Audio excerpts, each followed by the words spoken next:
Hi there and welcome back to the Explaining History YouTube channel, and this is a bit of an extra video this week for students out there who are studying the Holocaust or studying Nazism.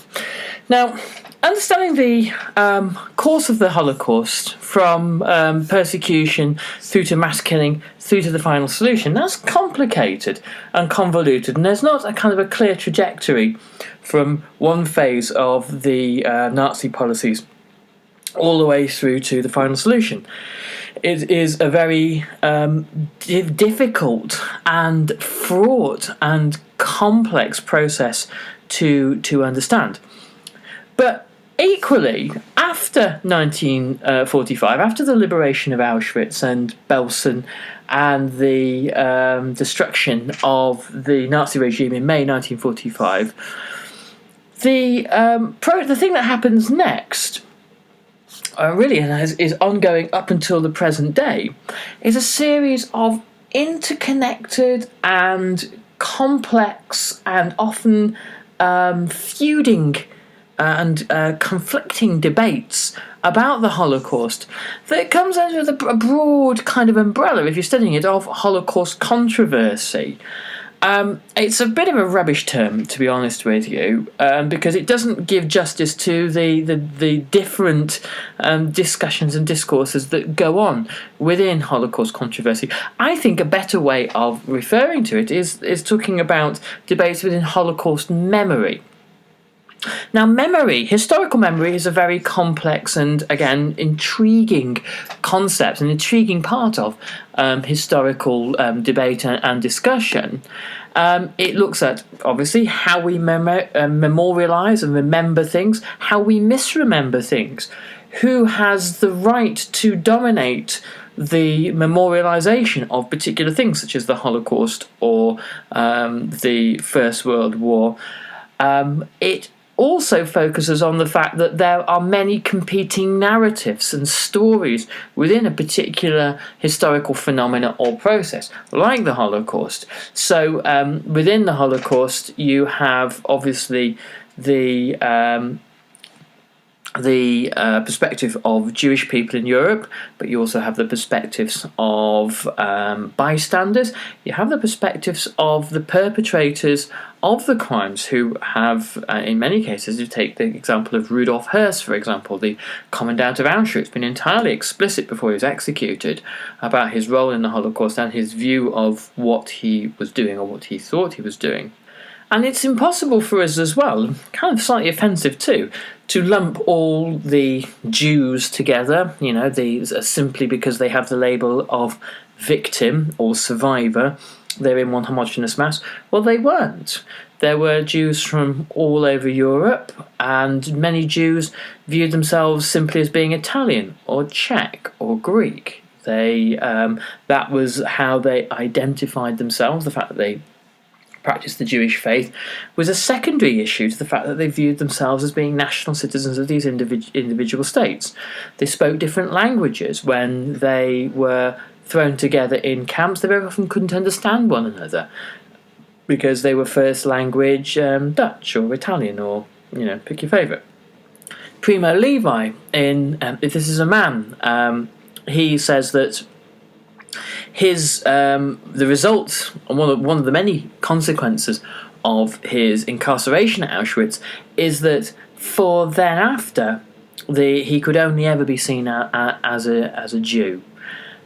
His sense of connection to Italy, where he was born and lived, was in some ways forever severed, and the Nazis had successfully reclassified him as Jewish,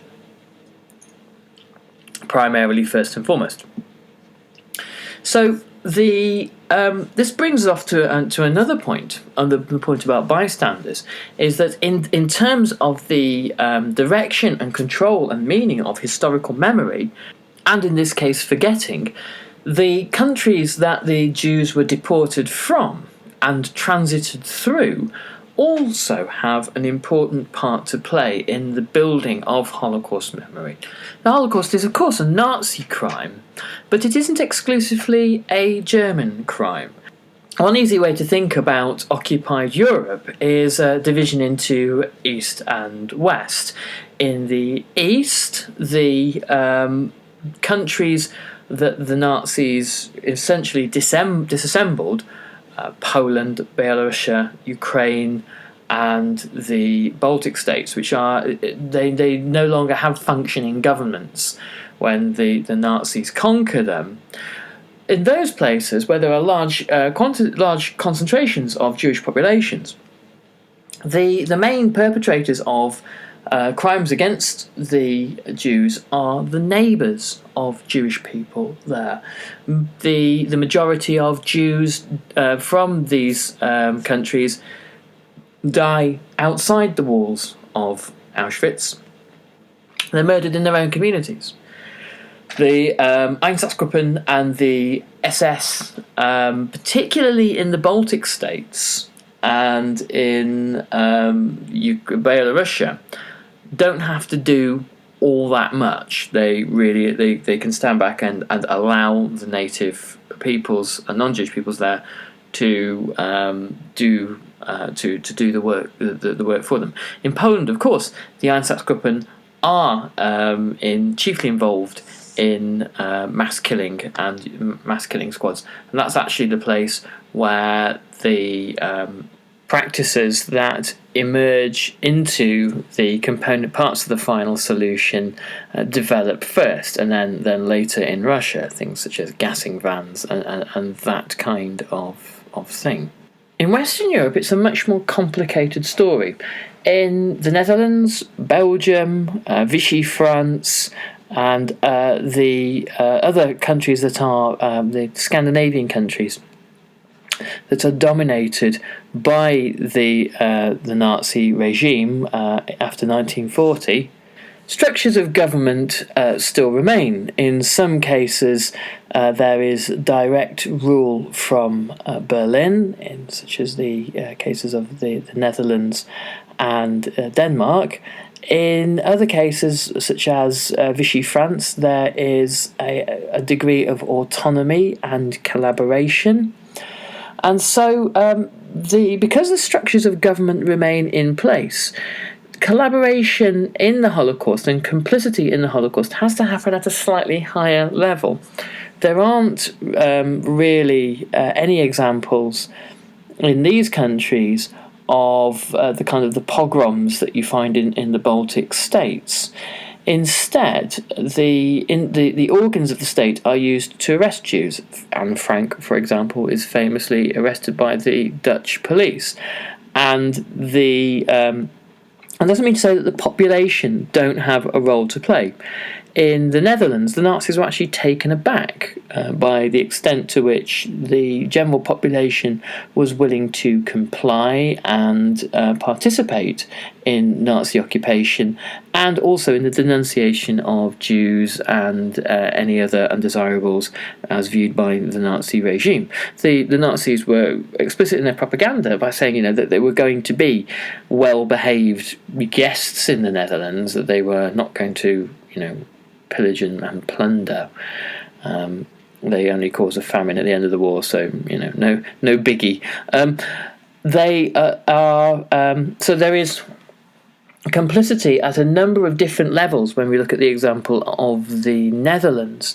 In the case of Vichy France, you have two anti-Semites, Pierre Laval and Marshal Philippe Pétain, who on some levels relished the opportunity to purge France of its socialist parties and to embrace a degree of Nazi anti-Semitism. There were plenty of officials within the French government who protested the deportation of the Jews and the establishment of the Drancy transit camp, and there is plenty of evidence of French rescuers of the Jews. Now, in the East, the penalty for harbouring Jews would have been execution. In Western countries, where there are still sort of structures of government in place, that is a very slim, remote possibility Highly unlikely. One might wind up in a bit of trouble, but if you harbour Jews, you certainly wouldn't be facing a death penalty. What's striking particularly about West European countries is the limited extent to which that they have really embraced their very complicated and conflicting narratives on the subject of the Holocaust. There is an awful lot to suggest that there were differing degrees of complicity in the crime. There were deportations, as we've mentioned, from all over Europe. One of the saving graces of countries like, for example, Norway, is that they had a fascist regime, in the guise of Vidkun Quisling, essentially imposed on them during the war, and then when he was deposed at the end of the war and executed, it was easy to say, well, look, we were a democracy, a liberal democracy that didn't do horrible kinds of things like that, and it only happened really because of Quisling, but we've shot him now, and that's the end of that. And unfortunately, it's not quite as simple as that, because there were, in every European country, different degrees of collaboration at many different levels of society. The fact that there were several SS divisions devoted to foreign volunteers from everywhere as diverse as the Netherlands and Belgium through to the Ukraine, and the fact that there were, particularly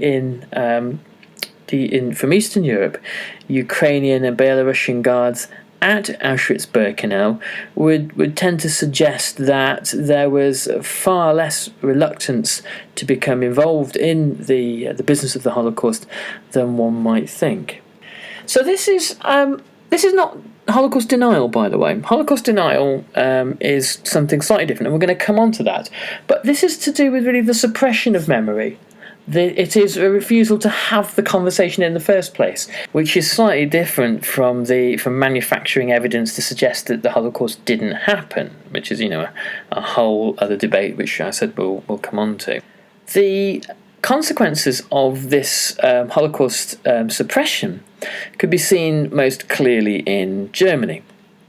If you've ever read the Frederick Forsyth thriller, The Odessa File, it actually starts off with a very interesting observation on the realities of post-war German life. Post-war Germany, in 1949, when West Germany was established as a state, it was generally thought that it wasn't going to last. It had the legacy of Nazism behind it, and still a number of people quite sympathetic to that regime. It was threatened by communism to the east. It was economically unstable, and there was a fear that it might become a failed state and become combined in a wider German, reunified Germany, which would be a Soviet satellite. And this doesn't happen. 5 years later, Germany is enjoying an economic miracle, and times are good. There are goods in the shops. The new structure of the German economy, which is based largely to kind of appease Germany's working class and to sell to them the virtues of liberal democracy, well, it's working a treat. And it means that during this particularly pleasant time in German history, it is a great place under the Chancellor Konrad Adenauer to sweep old memories into the carpet, and convenient memories. Children who'd lost their fathers at Stalingrad or in Tobruk grew up in the war, asking their mothers very often, or other relatives, well, what happened? What did Dad do in the war? Why was there a war? And the common response that lots and lots of German diarists have is that mothers say, oh, well, don't go bringing all that up again. It was not nice. It was horrible, and it was a bad time. So please just don't talk about that.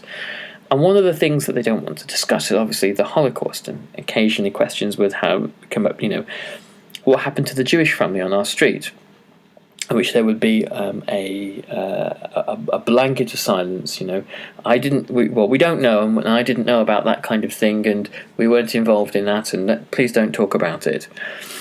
This generation in the later 1960s were partly responsible for the student unrest that Germany experiences, and the shift, the radicalisation of Germany's student movement towards Marxism and Maoism. And there was a belief, and it was not an entirely illegitimate one, that Nazis still walked amongst the German people, that the Nazi regime had somehow laboured on.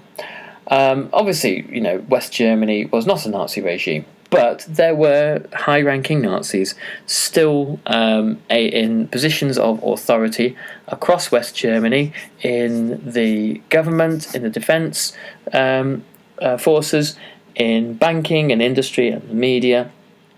People who had committed crimes against the Jewish people and Poles and Russians and everyone, and a whole manner of different nations and ethnicities in the East, and has gone unpunished. The process of punishing the Nazis at the end of the war, but tried a few of the key perpetrators, but a whole echelon of other no less significant war criminals managed to escape, and they didn't all go to Argentina as is suggested. Many of them simply shed their uniforms, burned their party cards, erased their pasts, killed any witnesses in some cases, and assimilated themselves back into German society, where, if anyone asked Bullis, they had been a colonel in the army, but many people were, and it was a war, and why are you picking on me?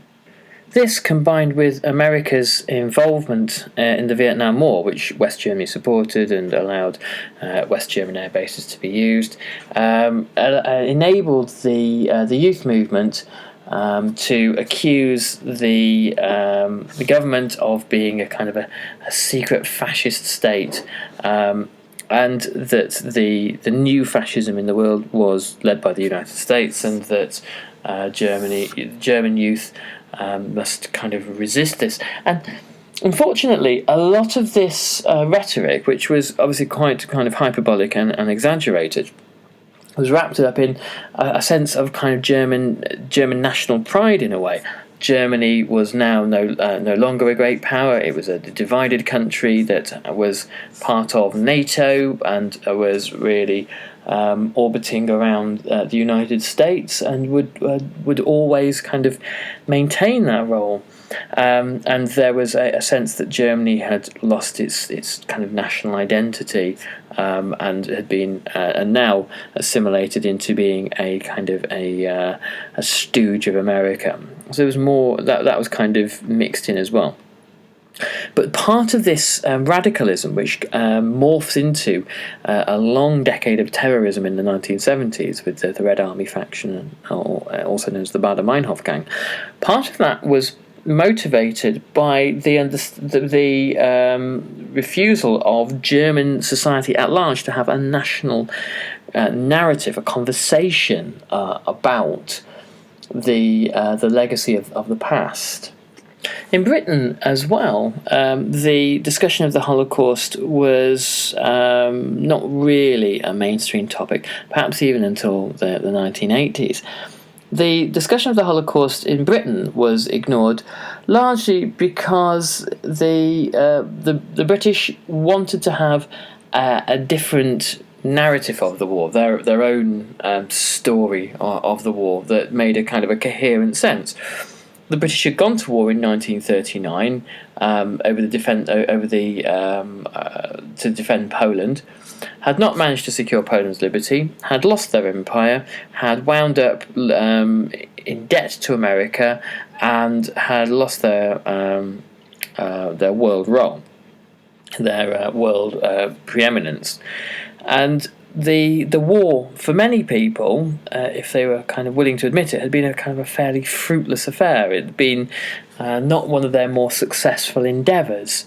There had been moments, such as D-Day, which were very often outweighed by disasters at Dunkirk, at Crete, at Singapore, at Tobruk and various other sinkings of important and key ships like the Prince of Wales and the Ark Royal, and so on and so forth. So it hadn't been Britain's finest hour, really, even though that term was used in the Battle of Britain. So the British were keen to, not just at the governmental level, to the grassroots level, to have a defined version of the war in popular narrative, and that was really the version of the war that emerges is the one that sort of centres around the events of 1940.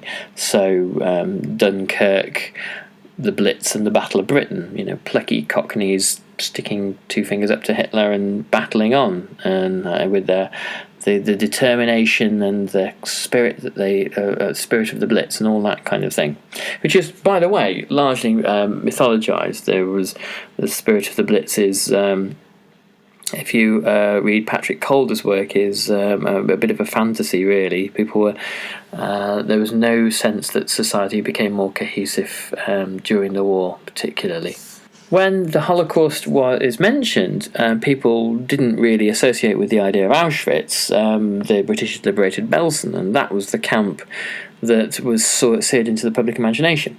But when Belsen was, the films narrated by Richard Dimbleby were shown in 1945 in theatres up and down Britain, the fact that Jewish prisoners had been liberated wasn't mentioned. It wasn't mentioned, and they were simply referred to as prisoners. So there was a misunderstanding from the start as to why the people in the camps had been imprisoned. And at that point as well, gas chambers did not loom large in the public consciousness or narrative of the Jewish tragedy in Europe. It was understood that something had happened to the Jews, that they'd been killed in large numbers. But the idea of a final solution really only emerges much later on. Both Churchill and Roosevelt, during the war, did not authorise bombing raids over Auschwitz for a very particular set of reasons. I mean, there were a couple of logistical reasons in not doing so, and a lack of cooperation from the Soviets.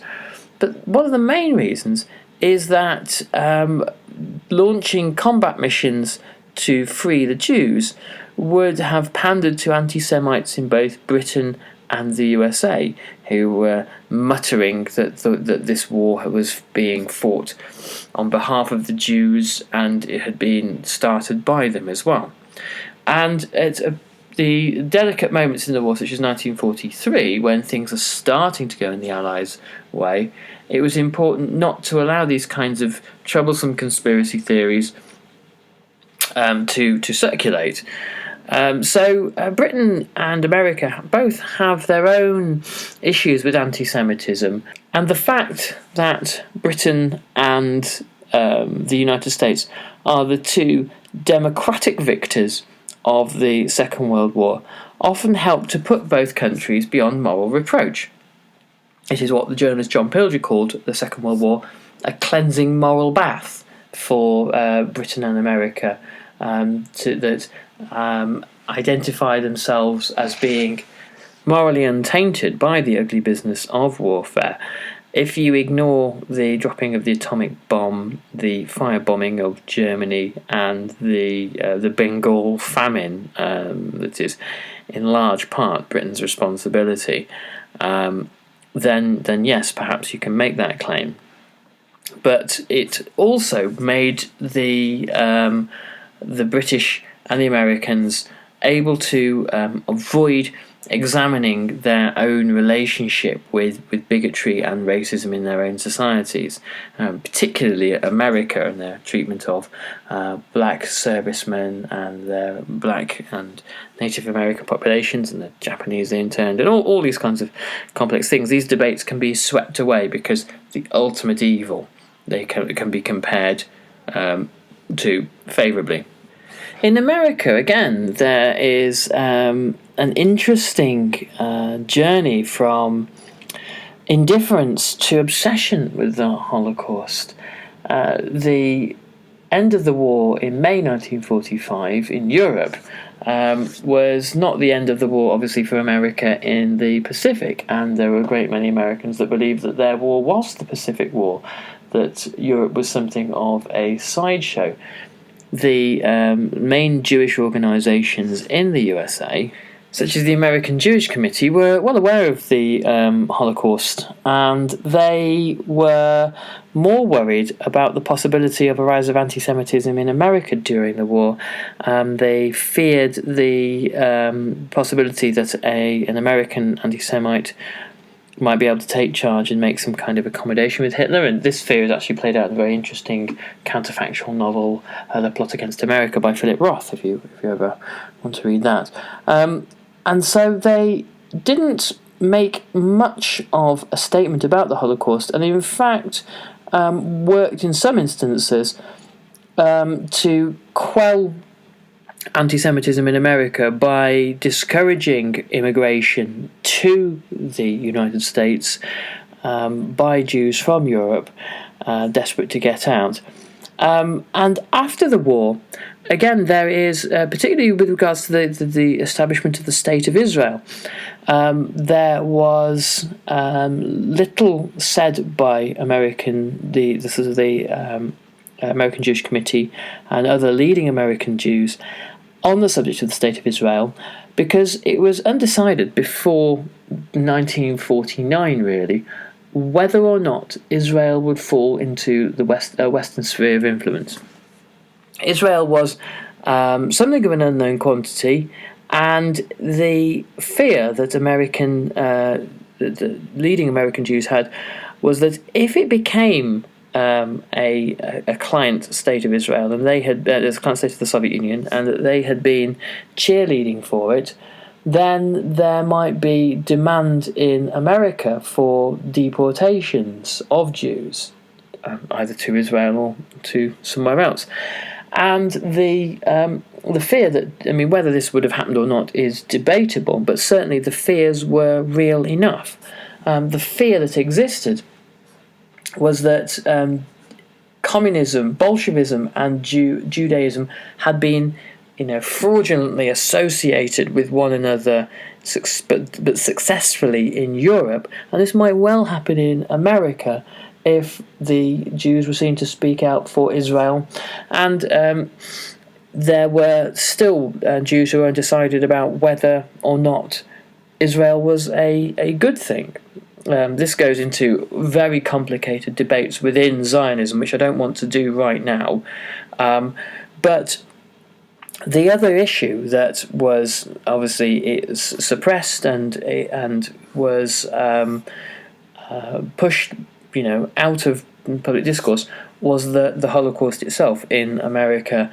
The idea that the Jews, after 1945 in America, wanted to appropriate a separate sense of victimhood was,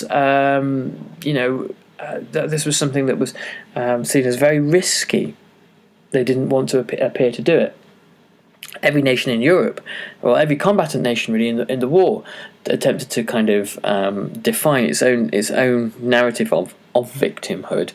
Many Germans, after the expulsion of 15 million Germans from Eastern Europe, referred to themselves as being, the victims of the war. Don't talk about these Jews. We had it harder. That kind of thing. So the fast forward to now, and particularly in Britain and America, we've gone from suppression to obsession. There is, public debate cannot get enough of discussion of the Holocaust. There is in schools, on TV channels, it is endlessly discussed. I'm not suggesting this is necessarily a bad thing, but the debates that rise out of this feature other genocides. Well, where do other genocides fit in the narrative of the 20th century? The one particular clash here is between the comparable mass killing, the Soviet famines of the early 1930s, referred to by Ukrainians who were the main victims of it as the Holodomor. And there are many Ukrainian diasporas and emigres, particularly in Canada and Australia, who believe that the Holodomor should be recognised as a genocide, and there are all sorts of fraught and angry debates between Holocaust memorialisers. Within the Holocaust memorial movement, there are those who believe that the Holocaust should retain some kind of exclusivity, and there are those who think that the Holocaust should be discussed within the as relative to other events across the century. How one does this realistically without losing all sense of perspective, I don't know. If you take one of the biggest mass killings of the 20th century wasn't the Soviet famines, it was Mao's famine from 1958 onwards, which killed a conservative 40 million people, but it may well be much, much higher. For more on that, read Frank Dakota's Mao's Great Famine. Now, I did say I would discuss Holocaust denial, and it's pretty easy. Holocaust deniers are, as it was shown in a particular trial, the libel trial brought by David Irving against the journalist Deborah Lipstadt. Holocaust deniers are not really historians, just simply fabricators of false evidence, and people who willfully and deliberately misread the evidence that exists. The historian Richard J. Evans, who was who appeared for the defence, who appeared for Deborah Lipstadt, went through the assertions that were put across by David Irving one by one and demolished them. The long story is that Deborah Lipstadt wrote in an article a number of things about David Irving, accusing him of being dishonest and disingenuous and a Holocaust denier.